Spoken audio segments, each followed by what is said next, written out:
name is Justin, and I am a son of God and an addict and the host of the RICO 12 Speaker Meeting podcast. And thanks to my God, the steps, and the fellowship of other addicts, I'm living the relatively happy, joyous, and free life that is promised to those living in recovery, and have been very active in the rooms of recovery since September of 2013. Welcome to the 111th meeting of RICO 12. We are an organization with the mission of learning and sharing the similarities of addiction of all kinds and gaining and sharing tools and hope from others who are walking a similar path. We come together from all places, faiths, and backgrounds to gain tools and hope from others who are walking this same path. Speakers from our past meetings have represented many fellowships and identify with addictions with such variety as alcoholism, drugs, food, sex, gambling, theft, co-dependency, and the anon groups. We invite recovering addicts with at least 1 year sobriety and who are actively working their recovery in their respective fellowships to share their experience, strength, and hope on a live Zoom webinar each Friday at noon Central Time for 20 to 25 minutes. Then we, the live audience, get the opportunity to ask questions of the speaker for another 20 to 25 minutes. If you're hearing this meeting in recorded podcast form and would like to participate as a live audience member in the future, please go to www.reco12.com. That's RECO12.com to learn more and to submit your email address there to receive the weekly invitations. RICO 12 is a self-supporting service, and we appreciate your help in keeping us working our Step 12 in this manner. We gratefully accept contributions. I'll put the link in the chat of the live meeting and in the show notes of the podcast if you would like to contribute.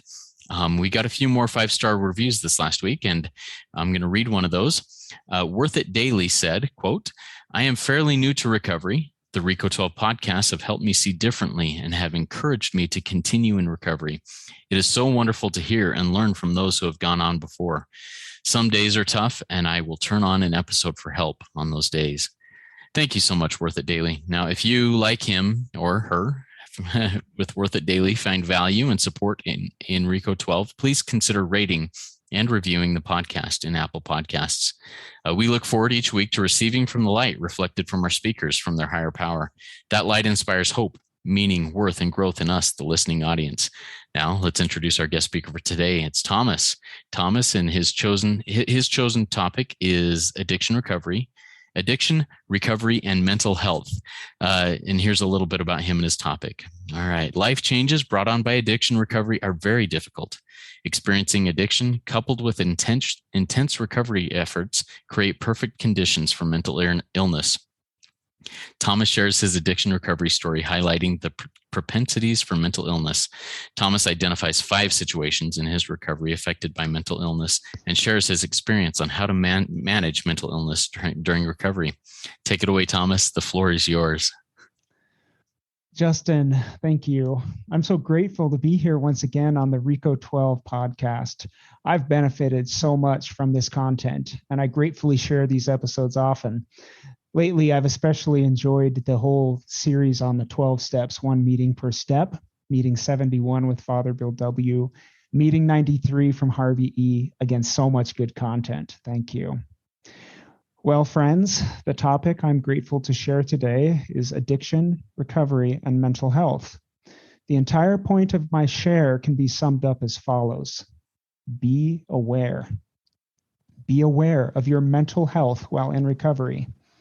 Be aware of your spouse's mental health during this process, and be aware of the mental health of those you sponsor. Be aware of mental health for yourself, for those you love, and others that you assist during the healing and recovery process. As you may know, I'm not a therapist. I'm in the trenches, and I share my experiences with the desire to be helpful. Life changes brought on by addiction recovery are very difficult. Experiencing addiction, coupled with prolonged recovery efforts, which can be quite intense, create perfect conditions for mental illness for the addict and the spouse. In episode 36, I detailed my addiction to lust and various forms of sexually acting out. There, I also shared the game changers of my recovery. Today, I will share experiences from my recovery journey in the context of phases of my recovery where I felt propensity towards mental illness. First, I will identify the traditional warning signs of mental health issues. A lack of desire to do healthy things.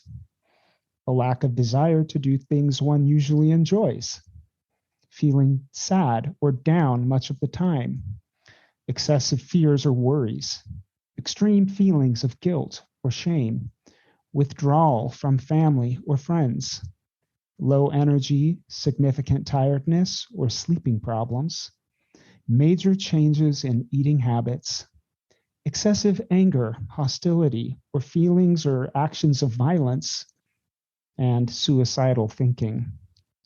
Do any of these sound familiar to you in your recovery? For me, at various phases in recovery, I've checked all those boxes.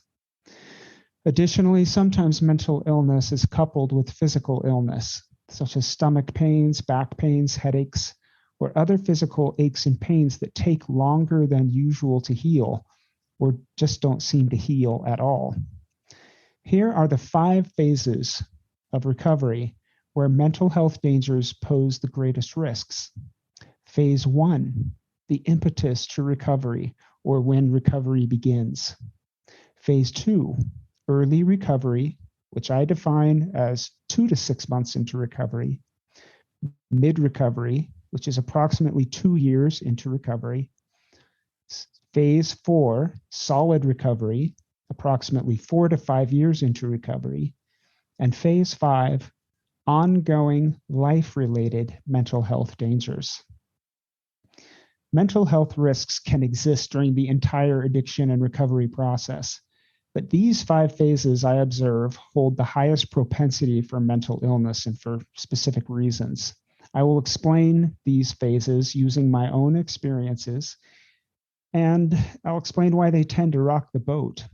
And then I'll give suggested solutions for each phase and some associated helpful tips and hints. Phase 1, the impetus to recovery. After 16 years of marriage, my wife had had enough. She felt 100% disconnected from me, and she made up her mind to leave the marriage. She felt destroyed, totally not good enough, and alone. She was actually in depression for years, and she didn't really exactly know why. I started recovery by deciding to tell her about my addiction behaviors in an attempt to save my marriage, to break the cycle of lying and hiding. Realizing the need for and accepting the recovery journey is a hard decision for everyone. When first entering recovery, I could see the dominoes were going to fall, and I could see the damage that I had caused to my wife. I could see the boundaries I knew were coming and the changes that my life was going to need. It was overwhelming. After I made the decision to fight for my marriage and enter recovery, the 12-step process started, and my secrets started coming out. While my wife appreciated the honesty, she also experienced a lot of anger and betrayal because of what she was finding out. I feared for my marriage. I felt heavy guilt and shame, and I struggled to separate those two. These feelings compounded into suicidal ideation. All of this was exacerbated by false thinking that I had about mental illness. I didn't really believe in mental illness. I knew other people had said they had it, but I had never experienced it, or so I thought. So I was always a bit skeptical. So when I began experiencing these overwhelming emotions, I was in denial, and I did not recognize them as mental illness. Fortunately, my wife did. And even though she was struggling with her own significant betrayal trauma, she was caring enough and encouraged me to see a therapist and get some help. So in short, I was feeling excessive fears and worries, extreme feelings of guilt and shame, withdrawing from friends and family, and having suicidal thoughts. These are all signs of mental illness. The suggested solution for this early phase 1 of recovery is to find a good therapist. My first therapist in recovery was not a certified sexual addiction therapist or CSAT. He was a mental health therapist, a pro at helping me come to grips with my suicidal thoughts. I started seeing this therapist about 4 months into recovery. I admit I could have used his help much sooner. He introduced me to meditation, breathing exercises, and led me through eye movement desensitization and reprocessing, EMDR, which was very helpful for me in that initial bout of depression and anxiety that I was feeling. 6 years later, in my recovery, I continue to use many of these tools in my life. Phase 2, early recovery, or approximately 2 to 6 months into recovery. During this phase of my recovery, I was doing a lot of disclosing. Disclosure day turned into disclosure month, which turned into a disclosure quarter, in which about 80% of the truth came out. The step 4 inventory process was painful and time-consuming. Now, as a sponsor, I observe this to be true for others as well. The step 4 inventory process is another time to be very aware of mental illness. Usually this step starts in the first 6 months of recovery sometime, and this step can take months. I believe if done properly with the support of a sponsor, the step 4 inventory is life-changing and can be done safely without mental health pitfalls. Done alone, however, it can be overwhelming, discouraging, and frankly depressing, literally.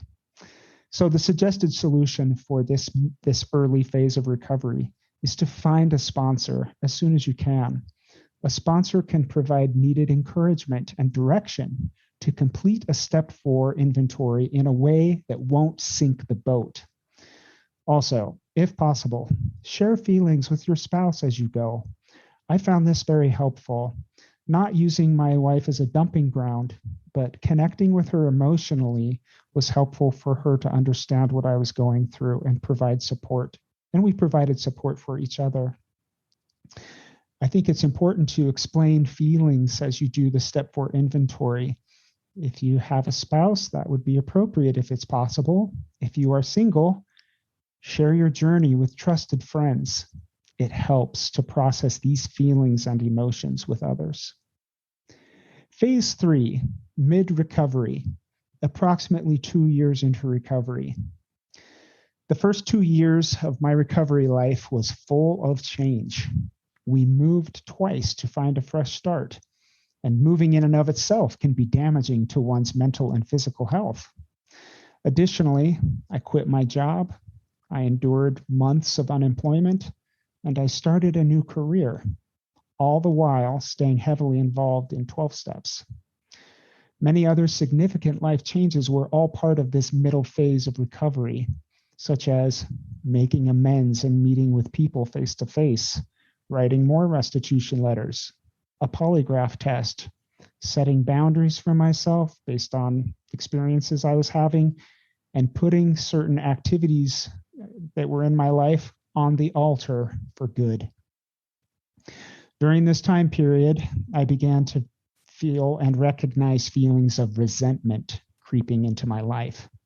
Thoughts such as, when are we going to get back to normal? And, okay, I'm better now. Can't we go back to the way things used to be? Were beginning to wear down my patience. This often, sadly, came out in shortness towards my wife, or in the form of pushing back against needed boundaries. In my head, I was angry, confused, and still full of anxieties. In short, I had difficulty accepting the new normal. The new normal had boundaries, dailies, a lot of humility, a lot of changes, and it meant accepting my life without yearning for the past. So some suggested solutions for this middle phase of recovery were things that I had learned earlier in my recovery, such as meditation. Meditation became very valuable for me in this phase of recovery. I began to get better at recognizing my feelings and being curious about emotions I was having instead of jumping on the train of my emotions and letting it run wild. I was able to calmly discuss these emotions with my sponsor, with my wife. Also, during this time, I gave up some of my favorite former hobbies. So I found new hobbies. I began to play basketball. I began to play disc golf. My wife and I connected intellectually by playing chess, a lot of chess. I picked up basketball, as I mentioned, and it was a game I enjoyed in my youth, but I never got really good at it. I'm still not very good at it, but it continues to be a form of healthy connection and a great way to break a sweat. I feel it is important during this mid phase of recovery to find some kind of athletics to stay physically active and to have healthy connection with other men. Phase 4, solid recovery, 4 to 5 years into recovery. At this phase, I began to expect too much of myself. I started adding things into my life without praying about them. This led to stress and backsliding into disagreements with my wife. Again, I began pushing back on some boundaries, exuding an attitude of, I've got this. Whenever my wife was upset with me, I would relapse into fear and anxiety, scared that her anger meant that she would leave me. I also found passion for certain political causes, and these feelings became a bit too extreme, and this overemphasis also threatened to tip the scales of my mental health. The suggested solutions for this late phase of recovery are to stay active in my recovery groups, to connect with my recovery brothers, to serve as a sponsor, and to exercise my step 12 in that way, and to continue daily accountability with my wife. All of these were helpful in overcoming fears and worries. I also found that it was nice to give my wife some space. I would go camping for a weekend with my son or with other brothers in recovery, and sometimes a weekend physically separated was helpful for us both to ground as individuals before we came back and bonded as a couple. Again, I found great help by visiting my therapist. A few more times, that helped me process my feelings and have had him help me gain perspective and remind me of healthy thinking patterns. Phase 5, ongoing related mental health dangers.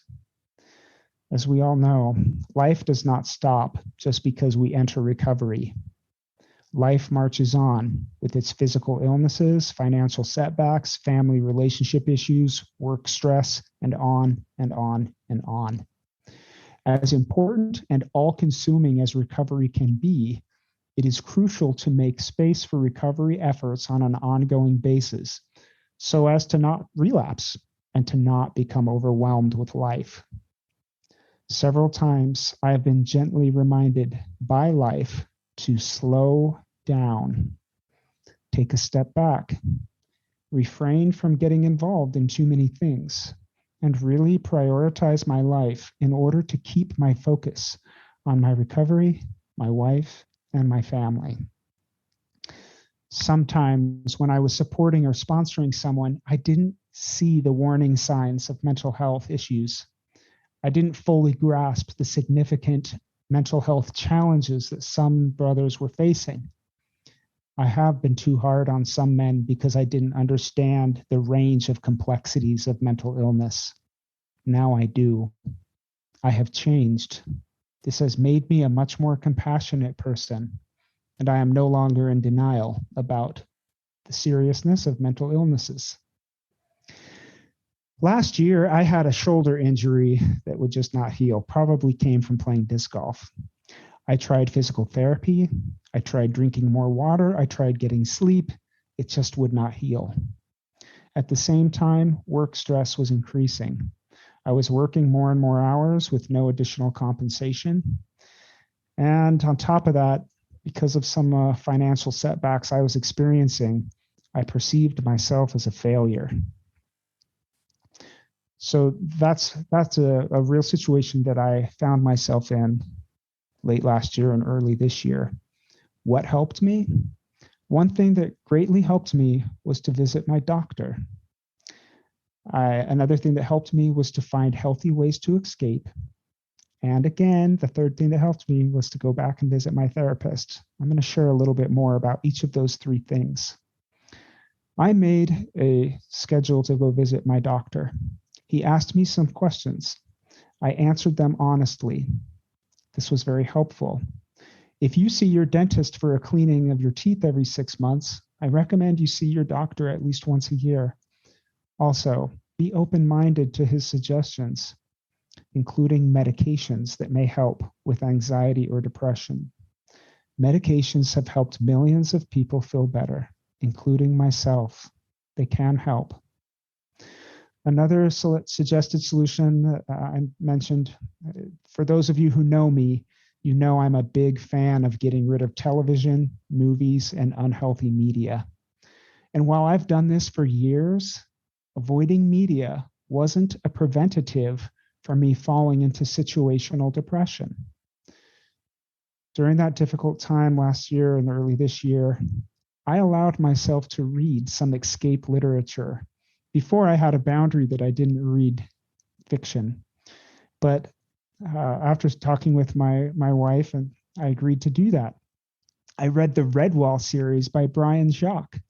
I read many of the Extraordinary Voyages books by Jules Verne. I found these books to be a great boon to my mental health.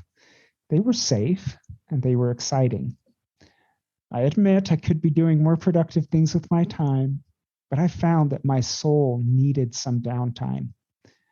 I also continued playing basketball with my friends, and I continued playing disc golf. I love disc golf and basketball therapy. We talk, we throw, we use our muscles, we breathe fresh air. This helps me a lot.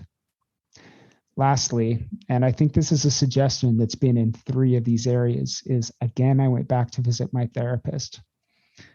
I would like to give recognition to my therapist, David Thompson of ADO, who brought me a few insights, and I would like to share these with you, and I hope that they help you too. The first thing that he's big on was helping me have dedication to the fidelity of the truth. Although I was feeling like I was a failure, he helped me see that I was not a failure. I had a great education, a solid work history, a happy marriage, 2 wonderful children, and a bright future. Fidelity to the truth helped me pick myself up. The second thing he shared with me that really helped was that the present is not representative of the future. Things change, and they will continue to change. My brain was thinking, I'm this way today, and I'm always going to be this way. Or, this is my situation today, and so it's always going to be this way. I don't know how I fell into that trap of thinking that way after all I've been through, but it happened. I still have a roof over my head and food on my table. That was true yesterday, and it will be true tomorrow. To follow that, I can use the 12-step guidance, step 3, and trust in God that he will help me at any phase in my life. The third thing that David helped me acknowledge about myself was that I was being very one-dimensional. I was looking at my life from one dimension, financial, and I was overemphasizing its importance. Realizing these things that he told me helped me to crawl out from the depressing feelings and the false thinking I had about myself. I also am very grateful that I could turn again to gratitude and realize that I had my children to care for and my wife, who was wonderful, and I had a caring relationship with her as well. Still do. Thank you, David, for reminding me of these important areas. In conclusion, keep in mind that other circumstances related to recovery can also increase mental health risks, namely pre-existing conditions like bipolar, schizophrenia, chronic illness, PTSD. These can all be exacerbated by intense recovery efforts. Legal repercussions of past behaviors that include jail or prison time, loss of or change in church fellowship or faith traditions, and of course, separation or divorce situations all add complexity and stress to the mental health landscape that exists during recovery. As a recap, in phase 1, the impetus to recovery, find a therapist. In phase 2, early recovery, find a sponsor. In phase 3, mid-recovery, Seek out new and healthy hobbies like meditation, basketball, or disc golf. In phase 4, late recovery, foster healthy connections with your wife through intellectual, emotional, spiritual intimacy, and with other recovery brothers and your support network. Don't hesitate to resume seeing a therapist if needed. Phase 5, ongoing life-related issues. Conduct some self-care in the form of an honest visit with your healthcare professional. If you remember nothing else from this episode, please remember this. The entire point of this share is to be aware of your mental health while in recovery. Be aware of your spouse's mental health during this process. And later, when you're sponsoring and giving support, be aware and have compassion on those that you assist in the healing and recovery process. In the process of having compassion for ourselves, please note that self-compassion is not an excuse for relapse. Relapse is not self-compassion, but self-sabotage. I call for awareness to handle recovery and mental health challenges in a peaceful, healthy, and patient, loving way. Ask thoughtful and caring questions to those around you. How are you feeling mentally? Are you having any suicidal thoughts? Do you feel overwhelmed? Have you been eating and sleeping well? How's your stress level? When is the best time for me to check in on you again? Give encouragement, be kind, have compassion on others in their recovery journey. Thank you. Thank you so much for your time, and my best wishes are with you in your recovery journey.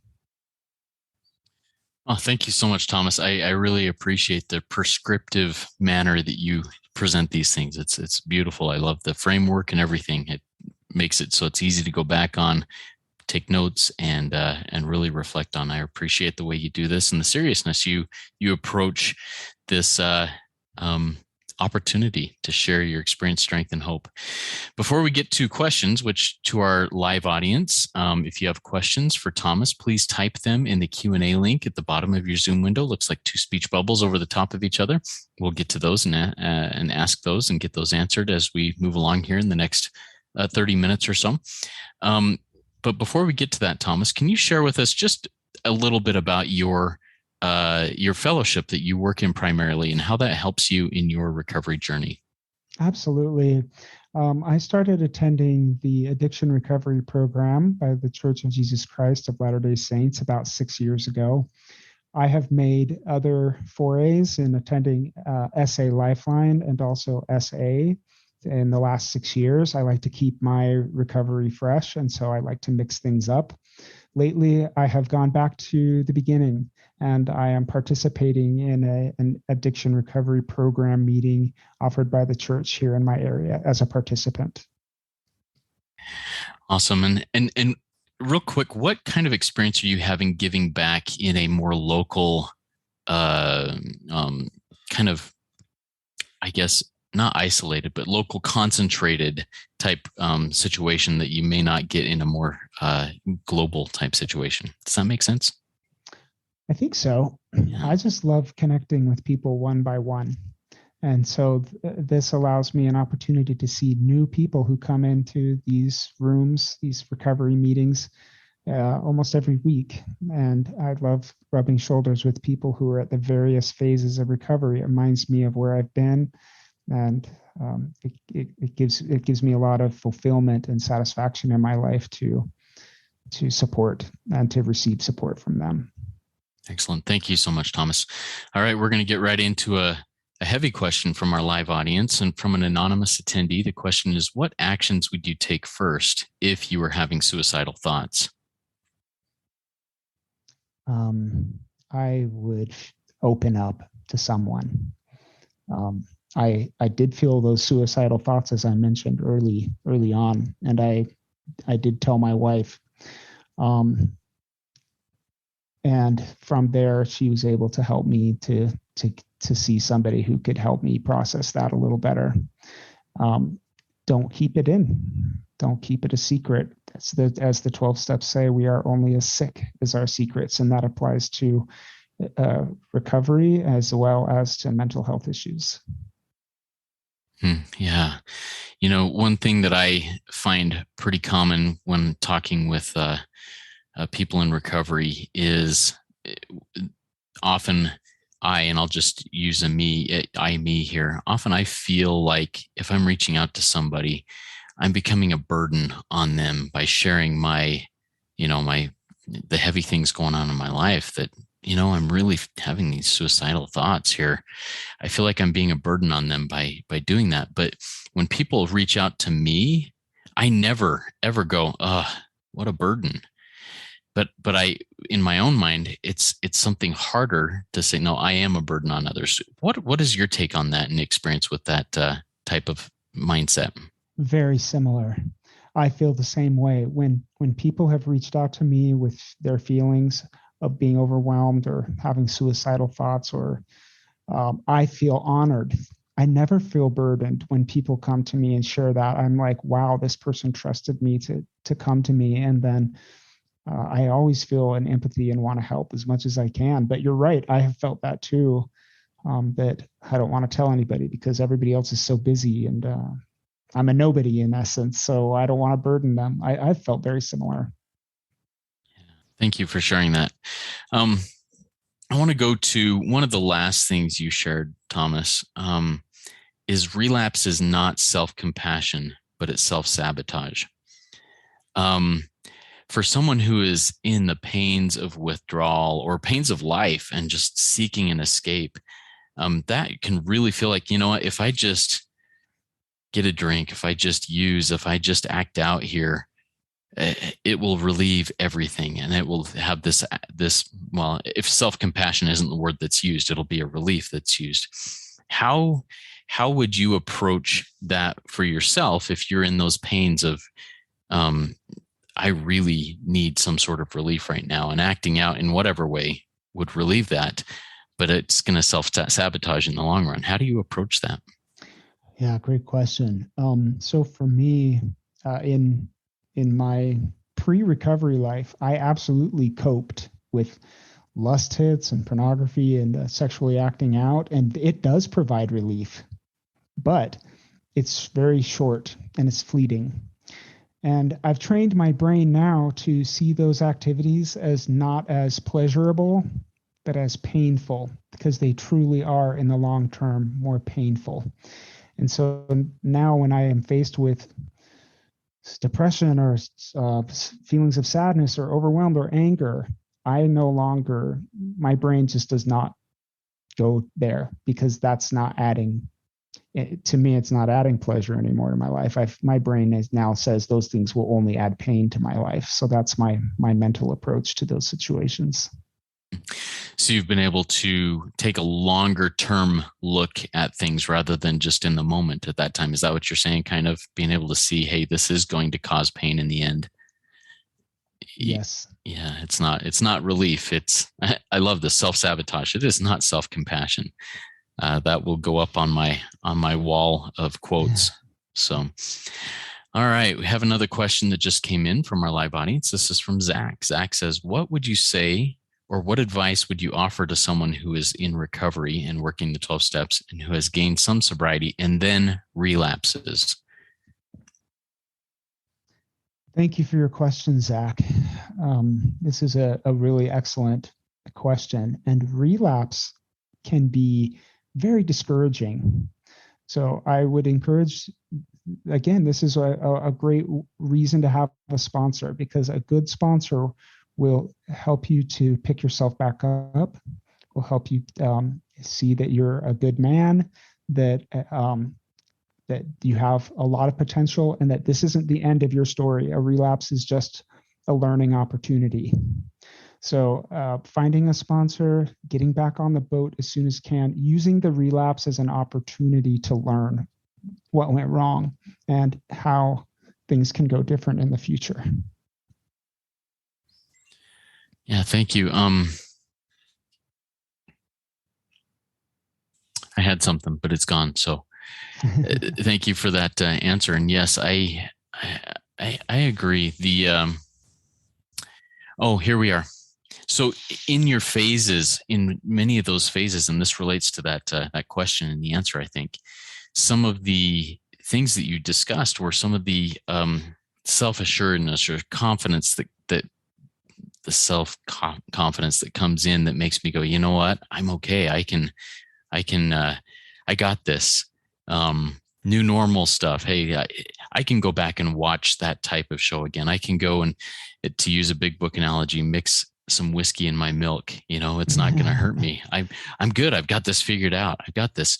So, in that vein, if someone's moving along, they've started their work in their steps, gotten a little bit of sobriety behind them, and then relapse. Do you see that self-confidence maybe coming in as part of that, saying, hey, I got this, I can mix an ounce of whiskey in my milk, or anything like that?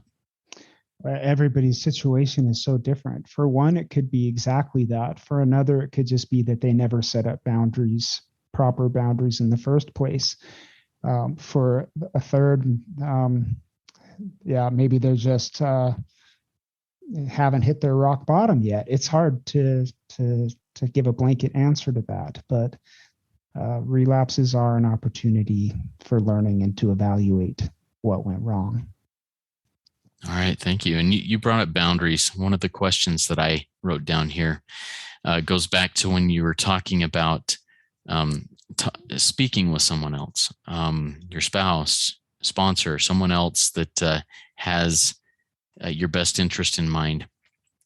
Is there, should there be, or how would you draw the line or the boundary between things and how you discuss things with your sponsor and how you discuss things with your spouse and other close family members? Is there a difference there? And if so, how do you define that? I think it's pretty different for everybody. My situation was that I was very open with my spouse. 100% honesty was a condition of our staying married. That's not true for everybody, but it was true for me. And so I would share everything with my wife and share everything with my sponsor, and still do to a large degree. Not relapsing and facing temptations in a more healthy way has made that process a lot easier. I don't fear talking to my wife at night about these things. I can bring them up, and because I'm in a pretty healthy pattern that way. But yeah, I think it's different for everybody. Yeah, thank you. You talked a lot about, mental health. That was part of this thing. What does your mental health or connection routine look like on a daily basis? Do you have like a daily routine to ground yourself in your mental health and your connection with higher power and with others? And if so, what does that look like? That's a great question, Justin. I'm gonna give a little bit of a longer answer to this one, because my recovery, I'm a very disciplined person. I'm strict with myself. So for 5 or 6 years in my recovery, I had dailies. It ranged from 8 to 12 dailies, and I would change them up every 6 months or so. And I was very rigorous with my recovery and very strict with myself. Some of that was because at the beginning, it was because I felt it was communicated to me that if I relapsed, I would lose my marriage. But then later it became more of, I need to do this for myself. And I did turn the corner on that. But all of that to say that I was very strict in my regimen, getting rid of media, doing my dailies, setting up a lot of boundaries.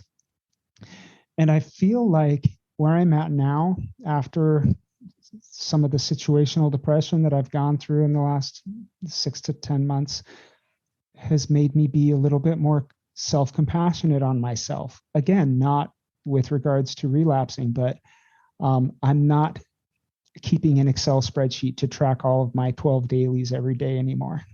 I'm not, I'm allowing myself to read fiction literature and escape a little bit more. So I'm exercising some of those forms of self-compassion on myself. And that's okay. That's where I'm at right now. Yeah, thank you for sharing that. I have another question. This is from Robbie. And first off, he says, thank you for your spirit. Appreciate that, Thomas. And the question is, what have you noticed or discovered about your life's emotional foundation over the different phases of your journey? No, that is such a good question. I've learned that I am human, that I have strengths and weaknesses like everybody else, that I am prone to egoism, and that I need constant humility, and that I of myself am nothing, that I really truly do need my higher power in order to be my best self. Thank you for that question, Robbie. Yeah, and what freedom or strength has that provided to you that you now see yourself as others with strengths and weaknesses, just like everybody else? Has that made a change in your life as to how you view others, in addition to how you view yourself? It's a lot less stressful.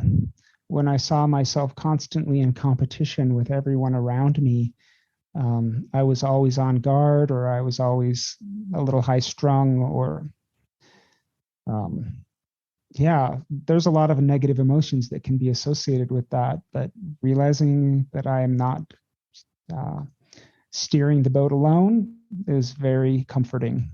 And sometimes I admit that whatever I'm facing is just too big for me, and I can let go of the wheel, and I can trust that the boat's not going to completely crash. Yeah, thank you. And that same concept for me has been a game changer. When I find myself slipping into comparison, whether I'm comparing up, oh man, I wish I was as good as that person. They have it all put together, or I'm comparing down. Oh man, at least I'm not there. Um, the the uh, the realization that they are just like me with strengths and weaknesses, and I'm just like them with strengths and weaknesses, and that my higher power and their higher power loves them and loves me just as much as anybody else. And there, Mhm. but for the grace of God, if I'm comparing down and saying, man, I'm better than that, there, but for the grace of God, go I. Because, Yeah, I want to mention something about comparison. I think it can be very damaging to one's mental health. A close friend told me this quote: comparison is the fuel of pride and the thief of joy. So if, like you said, if I'm comparing myself to somebody who I perceive as better than me, it's the thief of joy.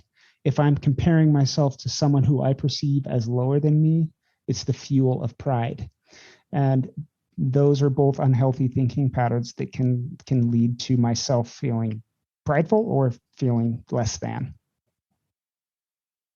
yeah, I love that. I love that quote. I hadn't heard the fuel of pride side of it, and that adds to that quote for me. Thank you for sharing that. One of the things that you mentioned, Thomas, in your talk was putting things on the altar of your good, I think is how you worded it, or for your good. Describe a little bit more what that means to you, putting something on the altar in recovery and in mental health. What does that look like? Um, well, I think that can be a hard thing. Altars are associated with burning and loss, losing something. For me, like I had a hobby that I enjoyed very much, and when I put that on the altar, I stopped doing that hobby, and I sometimes miss that hobby. But it's important to, when we burn something and sacrifice something and leave something behind or give it up, that we replace it with something that's healthy. Or um, and for me, that was another athletic activity. So that action of needing to sacrifice something to leave the past in the past and move forward in my life, it can be painful. And so that's how it can relate to mental health issues, is if there's resentment there, or if there's a hole in my life because I didn't replace it with something else healthy, then that can lead to mental illness. And but I think everybody in recovery puts something on the altar at some time. No, I love that. And just recently, I had a little bit of an insight into this for myself too. I was pondering on what that means to leave something at the altar and the history of that. And we look at the Old Testament when somebody brought an animal, to the altar to sacrifice for whatever purpose it was. They didn't leave that animal thinking, oh, I'll come back and I'll get some of the meat or the hide or something for it afterwards. I'm not going to be able to come back and get anything of that animal. I'm giving that animal up for the purpose that I'm sacrificing that thing for. And as I bring things to the altar in my own life, in my own recovery, in my own mental health, I need to be willing to say, okay, this really is, I'm leaving it here and not expecting anything of that original thing back. And I need to be willing to take what and create what can replace that, or even become even magnified from what I gave up. And I found that very interesting. Any further thoughts on that concept from that, Thomas? No, not at this time. I think sacrifice is important in recovery, to put off the old us and move forward with the new us. Yeah, and that word is such a sacrifice. It's such a harsh, blunt word, and so many. Well, I know that I'm hesitant to do it, but man, what a beautiful concept it is to be able to walk away and say, okay, I'm giving that up with no expectation of ever returning to it, and trusting that the future will not be representative of the present. What I'm giving up, the future will be even better than that. You talked about slowing down, and what is a good thing that you have recently been able to say no to, in this process of slowing down, that you've been able to say, you know what? No, that is not a good thing for me in my life right now, in order to focus on a better or a more important thing in your own life. That's a good question. Well, this is kind of a funny example, because the thing that I put out is actually recovery related. I have been facilitating at a group that was made up of young single adults. And that was a fantastic group, a really well attended 12-step group. But when I changed employment recently and I have a lot going on at home, I realized that I needed to stay a little closer to home, and I didn't need the additional responsibilities of being an active facilitator. So I just made the decision that my focus is going to be on my wife and my family and on my new job. And I bowed out of facilitating, and I'm happy just participating in my local area. Yeah. So even in that case where the sacrifice that's being made is a good thing, and one that, if I'm overly, how do I put this? I can become too fanatical even in recovery. Yeah. And that's something that I really battle with myself. I find I think we're both guilty of that, Justin. Yeah. When somebody says, hey, Justin, I need somebody to help me in this area of recovery, I'm like, I'm there. And then about halfway through, I'm like, I'm really giving up a lot with my family or with something else that I could and possibly should be doing, instead of what you mentioned, instead of taking it to my higher power and saying, God, is this something that I should do? I just make the assumption of, hey, the call has come. I need to run and drop everything and go do it. Such a hard concept to grasp. And I admire that you have been doing that. Not perfectly, but yeah, life goes on. Amen. All right. So before we wrap things up here, Thomas, do you have any other words of wisdom or anything else you'd like to share with us? I just want to reemphasize my last message is that I have made mistakes in sponsoring and giving support to others because I did not understand mental illness. Please be compassionate. Please ask the questions of those that you support and sponsor, and be aware of the mental health of those that you love all around you, family and friends as well. Thank you so much, Thomas. All right. That was a great RICO 12 weekly speaker meeting for all addicts and those wanting to learn more about addiction and the recovery therefrom. If we didn't get to your questions, or if you have others, go to rico12.com and join in our community or on the website, or join our private Facebook group and ask those questions and answer other questions that'll come up. I invite the audience to come back next week. If you've not yet rated and reviewed the podcast in Apple Podcasts, please go do so now. Great way to work your 12 step and sharing this message with others. And next week, we'll be hearing from one of my mentors in recovery and in my connection with my higher power, Father Bill W., who was referenced earlier in this meeting. We'll be back again. He's an alcoholic with over 50 years sobriety and a leading voice in the Step 11 practice of two-way prayer. His chosen topic will be Carl Jung and the recovery journey.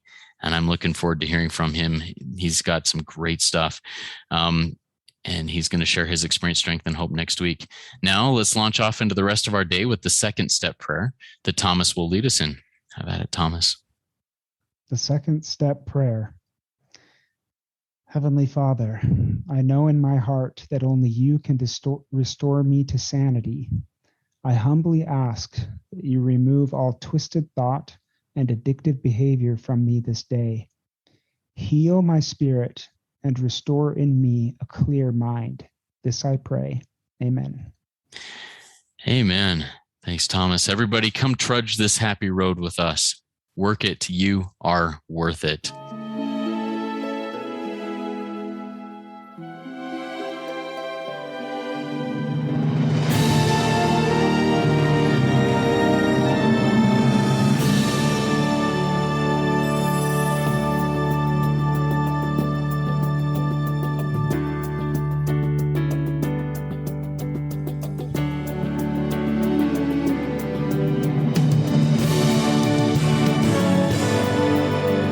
Standing still a moment, carving out this time, reflecting on the landscape of this life of mine.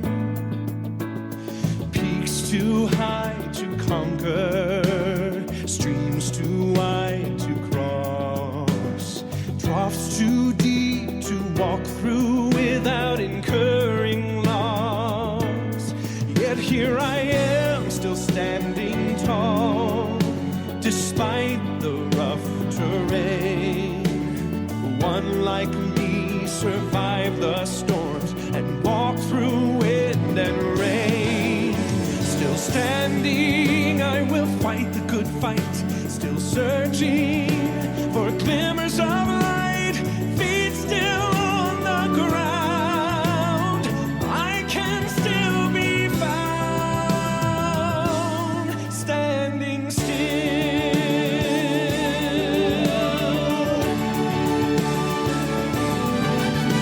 My wings are torn and tattered, but I know I still can fly.